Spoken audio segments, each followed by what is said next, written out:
A guarda compartilhada se tornou o modelo mais adotado no Brasil. Mas será que isso significa que ela é sempre a melhor opção para a criança? Eu sou a Josiane Campos, psicóloga, psicanalista atuante no sistema de justiça, e aqui no canal Como Nossos Pais, eu ajudo psicólogos a pensarem a infância para além das estatísticas. Já se inscreva aqui no canal, porque hoje vamos olhar dados, a nossa prática profissional, a nossa ética também, tudo junto. A Lei da Guarda Compartilhada, que é uma lei de 2014, surge justamente para romper uma lógica histórica muito enraizada.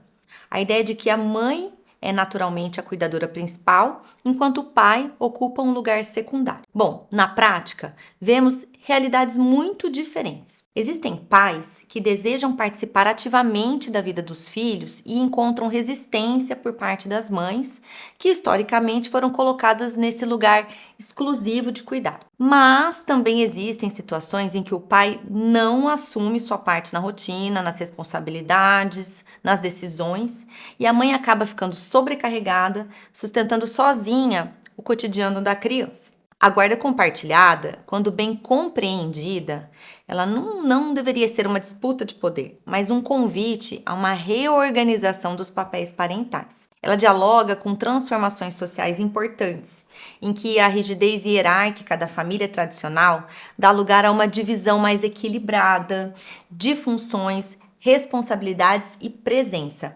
sempre considerando o melhor interesse da criança. E o que os dados do IBGE de 2024, os dados mais recentes, nos revelam? Segundo esses dados mais recentes, a guarda compartilhada passou a ser majoritária, alcançando 44,6% dos divórcios que têm filhos. A guarda exclusiva da mãe caiu para 42,6%. E a guarda exclusiva do pai segue sendo residual. Eu gosto muito quando esses dados mostram uma ruptura histórica, né? Então a gente saiu do modelo automático da mãe guardiã para a ideia de corresponsabilidade parental. Mas os dados estatísticos, eles não decidem guarda. Quem decide guarda é a análise do caso concreto. Então a gente precisa observar cada caso e pensar também que a guarda compartilhada, ela não é pura divisão de tempo. Ah, você é contra ou a favor da guarda compartilhada? Não é disso que se trata. Mas é muito importante, é fundamental dizer isso claramente. A guarda compartilhada, ela não significa dividir a criança em duas partes iguais. Ela significa decisões conjuntas, corresponsabilidade e presença ativa de ambos os pais. Então, na prática, eu vejo muitos pais pedindo guarda compartilhada como um argumento jurídico, mas não como um compromisso parental. E isso é algo que a gente precisa repensar. Às vezes os pais estão lá brigando por tempo, mas na realidade, no dia a dia do cuidado, esse tempo ele não é um tempo de qualidade. Então é muito importante a gente observar isso que os dados não mostram. O que os dados do IBGE não mostram? Se os pais conseguem conversar, dialogar a respeito da criança, se há triangulação, ou seja, se a criança é colocada num lugar de leva e trás, se existe uma violência emocional, né, e que a criança é colocada, subjugada nesse sentido, se a criança vive em estado de alerta. E é aqui que entra o nosso trabalho. Eu vou falar de alguns exemplos práticos. Quando a gente observa assim que essa guarda compartilhada, ela funciona, ela é funcional, e quando ela não é tão funcional assim. Então, por exemplo, pais separados, mas cooperativos. Então a criança circula de uma casa para outra sem culpa. Há autorização simbólica para amar ambos os pais. Mas em situações em que a gente vê que ela não funciona, quando tem um litígio intenso.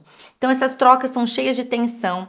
A criança acaba tendo até regressões de comportamento, se sente ameaçada. Ela diz muitas vezes que ela não quer ir para a casa do outro, porque na realidade ela não quer passar por aquela situação constrangedora, de caras feias, de brigas. E o uso instrumental também dessa guarda compartilhada. Muitas vezes quando ela é solicitada como arma jurídica. Quando os dados do IBGE, eles nos permitem dizer que o modelo mudou, a gente também precisa pensar o quanto a nossa responsabilidade em observar caso a caso, ela aumenta também junto com essa mudança. A psicanálise, ela nos ensina que a criança, ela precisa da diferença entre os pais e não da guerra entre eles. A guarda compartilhada, ela pode favorecer a constituição subjetiva ou ela pode intensificar o sofrimento, dependendo de como ela é exercida.